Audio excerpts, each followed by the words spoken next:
Trà Vinh xin chào các bạn. Hôm nay thì theo yêu cầu mình sẽ làm bánh cống nha. Công thức này thì bánh giòn và có độ xốp. Mình ăn ở bên trong nó xốp xốp mềm mềm, ăn ngon lắm, nó không có bị khô cứng đâu. Rất là dễ dàng luôn, ăn cùng với nước mắm chua ngọt, thêm một ít rau để mình cuốn nữa. Thì khỏi cần ăn cơm mà vẫn no bụng. Ở đây thì mình có dùng 50g đậu nành. Đậu nành này các bạn rửa sạch, xong rồi cái mình ngâm qua một đêm để cho đậu nó mềm, để chút nữa mình xay ra cho nó mịn dễ hơn. Thì mình ngâm xong thì cái lớp vỏ nó tróc ra vậy nè. Tiếp theo là mình có 100g đậu xanh. Đậu xanh hạt thì các bạn cũng có thể ngâm vài tiếng hoặc là qua đêm luôn cho nó mềm.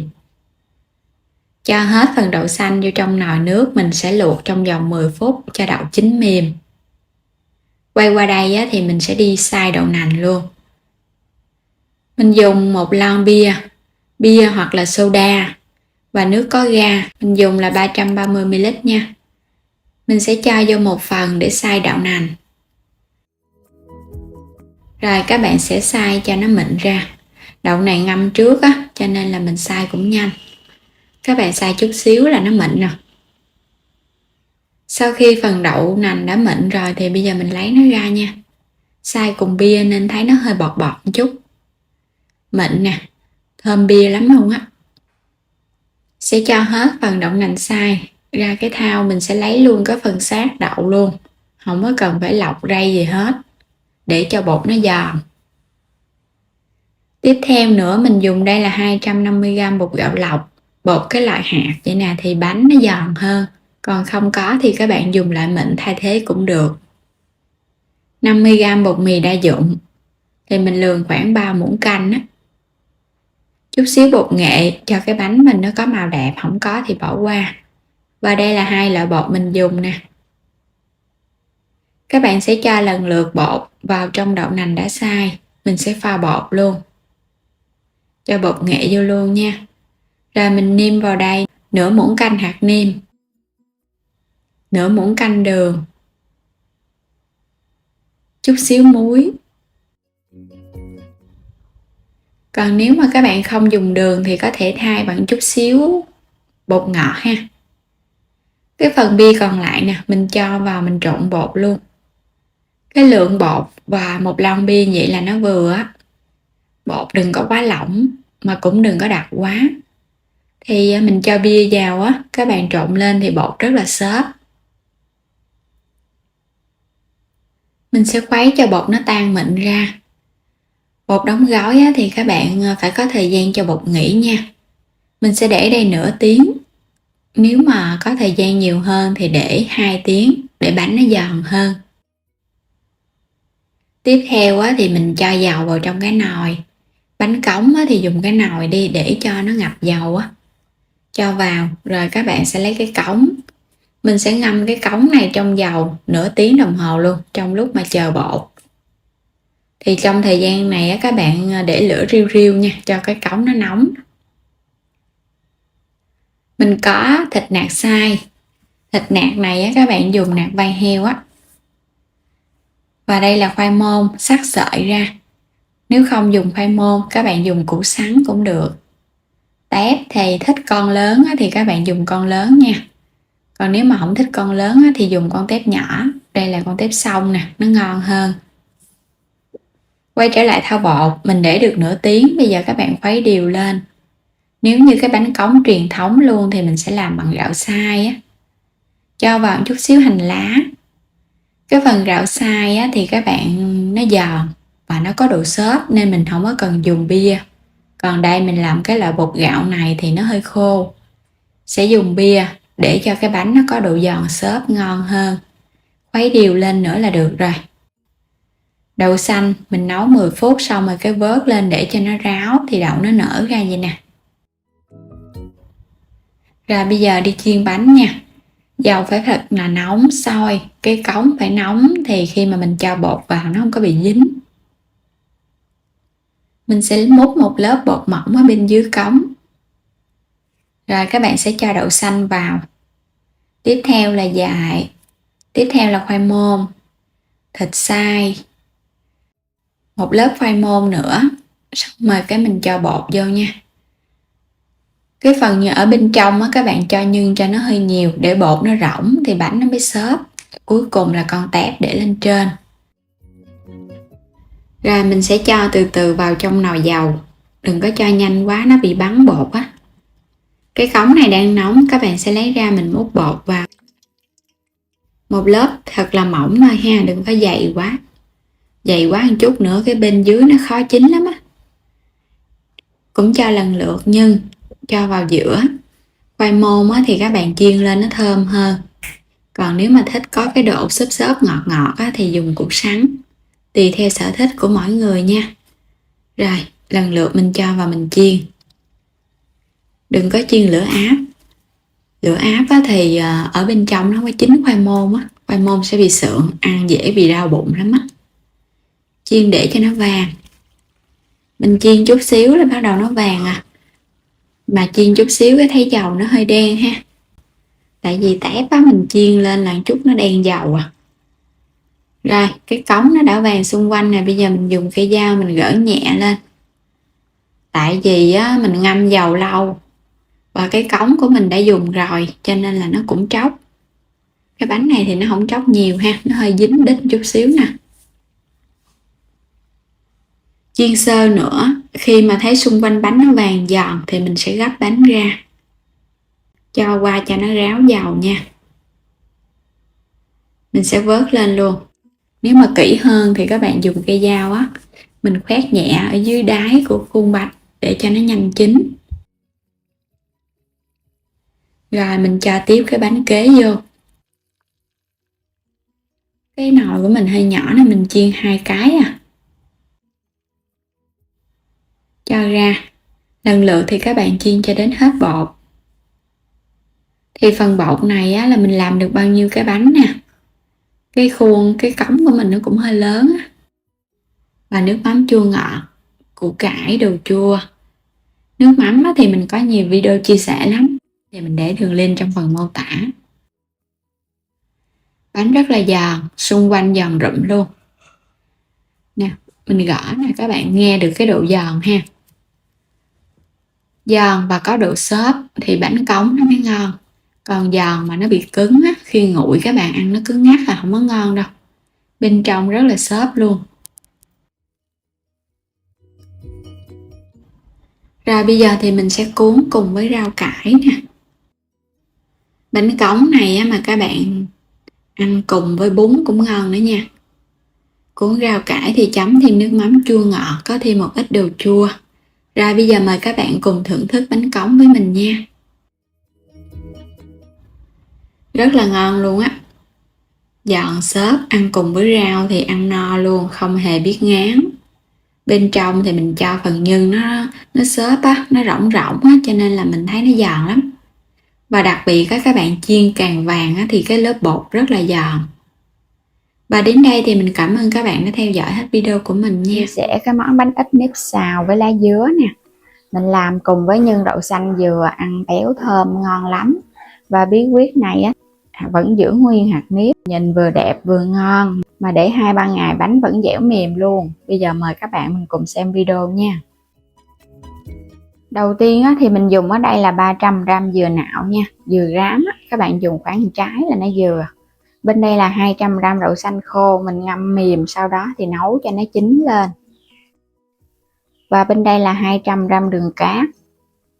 Thêm chút muối nữa. Trước hết á, thì các bạn sẽ cho cái phần dừa vào trong chảo nha. Mình ướp với đường để cho nó ngấm. Mình cho đường vào hết luôn. Rồi thêm muối vô. Các bạn sẽ trộn lên. Mình ướp ở đây chút xíu cho nó ngấm cái phần đường á. Thì dừa của mình nó sẽ trong nhưng nó ngon hơn. 500g nếp này á, là mình đã vo rửa sạch. Sau đó thì mình ngâm nước nửa tiếng đồng hồ rồi đó. Rồi á, các bạn sẽ rửa lại mình để cho nó ráo. Và đây là 200g bột năng nha. Mình dùng tiếp một chút xíu muối nữa. Muốn cho cái vỏ bánh ngon thì mình thêm 2 muỗng canh đường hoặc là không cũng được nữa. Nửa lít nước cốt dừa. Muốn bánh béo thì các bạn dùng cái nước cốt nó đặc một chút. Và bên đây là nửa lít nước lá dứa xay ra. Mình xay từ 100g lá dứa già nha, để nó có màu đẹp. Rồi bây giờ cho 2 muỗng canh đường vào chảo. Các bạn thêm muối vô luôn. Mình sẽ thêm cái nước lá dứa vào trong cái chảo này để mình xào nếp. Các bạn khuấy nhẹ cái ha. Nước lá dứa này á, mình xay xong rồi mình cho vào tủ lạnh hết một đêm á, cho cái màu nó mới đẹp. Cho hết nửa ký nếp vô. Và phần nếp các bạn nhớ mình để cho nó ráo nước nha. Mình hãy cho vào xào. Cứ để yên, mình cho hết vào luôn, không có cần phải nấu cho nó sôi đâu. Rồi bây giờ mới bắt lên trên bếp nấu nè. Làm cái cách này thì mình thấy hạt nếp nó giữ nguyên nhưng mà nó sẽ dẻo mềm. Các bạn cứ xào với mức lửa trung bình vậy đó, xào cho nếp nó rút nước từ từ. Còn cái phần bột năng này thì mình sẽ cho cái nước cốt dừa vô mình hòa tan. Chút nữa thì mình sẽ cho vào mình xào. Chia ra làm 2 lần để trộn nha, cho bột nó nhanh tan nè. Rồi các bạn cho hết vô luôn. Mình cứ khuấy đều lên để cho bột năng nó hòa tan kỹ. Cái bánh này nó vừa béo mà nó vừa thơm nữa, ăn nó ngon dữ lắm. Quay trở lại phần nếp, các bạn đảo một chút xíu thì mình thấy nếp nó ra nhựa đó, nên là thấy nó cũng hơi sệt rồi nè. Mình thấy nó sệt và nó rút hết cái phần nước lá dứa á, thì mình hãy cho cái phần bột năng và nước cốt dừa vô nha. Mình chia ra làm 2 lần để cho. Rồi các bạn cũng đảo đều lên. Mình đảo vậy nè, và nhớ để lửa thấp thôi ha, để cho nước cốt dừa nó rút từ từ á. Lúc này thì mình thấy nó sẽ hơi nặng tay. Mình cứ cho hết vô luôn rồi cái mình đảo một lần luôn. Chưa gì mà thấy cái hạt nếp nó hòa lẫn với nước cốt dừa là thấy ngon rồi đó. Nhìn sơ sơ giống như mình nấu chè môn á. Đây mình đảo thêm một hồi nữa thì nó rút hết, thì phần nếp của mình nó dẻo vậy nè. Nó dẻo mềm và nó có cái độ hơi dính dính á. Vậy là được rồi đó, mình tắt bếp luôn. Rồi bây giờ đi xào nhân luôn ha. Cho cái chảo lên trên bếp mình sẽ xào với lửa dừa. Cho phần đường này nó tan ra. Nhân dừa thì mình xào cũng nhanh lắm. Rồi bây giờ sẽ cho cái phần đậu xanh vô luôn nè. Mình cho vô mình xào cùng lượt luôn. Chỉ cần cho đường nó tan là các bạn cho đậu xanh vô được rồi. Mình cũng đảo thêm chút xíu nữa để cho cái phần đậu và dừa nó khô hơn chút. Nhưng mà nó khô khô vậy nè, thì các bạn làm bánh mình để 2-3 ngày nó không có bị hao nhân. Chờ cho nhân nguội bớt một chút thì bây giờ mình đi vo viên luôn. Mình sẽ làm mỗi một cái viên nhân là 1 muỗng canh á. Vo tròn lại rồi các bạn để qua bên nha. Mình cũng làm lần lượt cho đến hết phần nhân. Rồi chút nữa mình đếm thử coi được bao nhiêu cái viên nhân thì mình chia bánh luôn. Tổng cộng là mình làm được 17 viên nhân nha. Rồi bây giờ cho dầu ăn vào trong cái phần nếp. Để cho nếp của mình nó không có dính nè. Lúc này nó dẻo và nó mềm lắm. Các bạn sẽ lấy nó cũng dễ nữa. Có dầu ăn nó không có dính đâu. Dàn mỏng ra rồi cái mình cho phần nhân lên mình gói. Cứ 2 lượng bột, 1 lượng nhân. Túm đều nó lại. Rồi vo tròn. Vậy là xong rồi đó. Thoa chút dầu ăn vào lá rồi mình lót lá. Cũng làm tương tự luôn ha. Mình làm sẵn cái phần nhân thì cái bánh của mình làm nó cũng gọn. Mình gói ra nó tròn. Làm xong hết rồi thì bây giờ mình đi gói nha. Mình dùng lá chuối xé bề ngang một gang tay thôi. Các bạn quét sơn lớp dầu. Rồi mình quấn giống như cái quặng vậy đó. Lấy cái viên bột thì các bạn nhớ thấm chút dầu nữa ha, cho nó đừng có bị dính lá. Hôm nay mình chỉ cần gói 1 miếng lá thôi. Vừa tiết kiệm mà vừa đỡ tốn thời gian nữa. Túm cái đầu lá lại. Rồi vậy là xong rồi nè. Vẫn gọn gàng một cái bánh. Cũng làm tương tự nha. Nhớ mình thấm chút dầu vào trong cái viên bột á. Thì khi mà bánh hấp chín không có bị dính lá. Chứ không thôi các bạn ăn là mình tháo ra nó dính lá dữ lắm. Khó ăn lắm á. Mình gói xong hết rồi nè. 17 cái bánh. Mình chia đều phần bột ra. Cái bánh của mình cũng lớn nha. Sắp vô hết luôn. Rồi bây giờ bắt sẵn nồi nước sôi, cái mình cho bánh vào hấp. Thì mình hấp ở mức lửa trung bình thôi ha, tính từ lúc nước sôi. bánh này á, thì nó cũng nhanh chín nên mình hấp 25 cho đến 30 phút. Đủ thời gian á, là mình tắt bếp luôn. Bánh của mình nó chín rồi. Cái nồi hấp lớn là mình hấp nó cũng nhanh chín nữa. Đây, bánh chín á, thì mình lấy bánh ra nè, nhìn cũng đẹp nè ha, một miếng lá thôi, không có cầu kỳ gì hết. Bánh của mình nó không hề bị dính luôn. Ôi thơm quá chừng các bạn ơi, thơm cái mùi lá dứa quá chừng luôn á. Đây, tháo bánh ra, bánh tróc lóc à. Nhìn cái bánh nó mềm dẻo, bóng mướt, nhìn rất là hấp dẫn. Cắt ra cho các bạn xem ở bên trong ha. Đây, nhân và bánh cũng đều nhau nè. Đó, có nhân dừa rồi thêm đậu xanh nữa nên ăn nó đầy đủ cái hương vị luôn. Kết hợp với cái mùi thơm từ lá dứa. Phần nếp của mình dẻo ngon, nhưng mà mình làm chút xíu cái kỹ thuật này á, thì mình thấy á, hạt nếp nó không có bị nhão, không bị nát đâu. Dẻo mềm. Dù ăn 2-3 ngày gì cũng ngon luôn á, không có bị cứng gì hết á. Ngon quá chừng luôn á. Thơm nhất chính cái mùi lá dứa á, cùng với cái màu sắc cũng bắt mắt nữa. Mình dùng hoàn toàn từ lá dứa tươi luôn. Bây giờ thì cảm ơn các bạn đã theo dõi hết video của mình nha. Nếu như chưa đăng ký kênh thì bấm đăng ký ủng hộ Alo Trà Vinh và Alo Trà Vinh 2. Vâng, xin chào tạm biệt và hẹn gặp lại các bạn ở những video tiếp theo.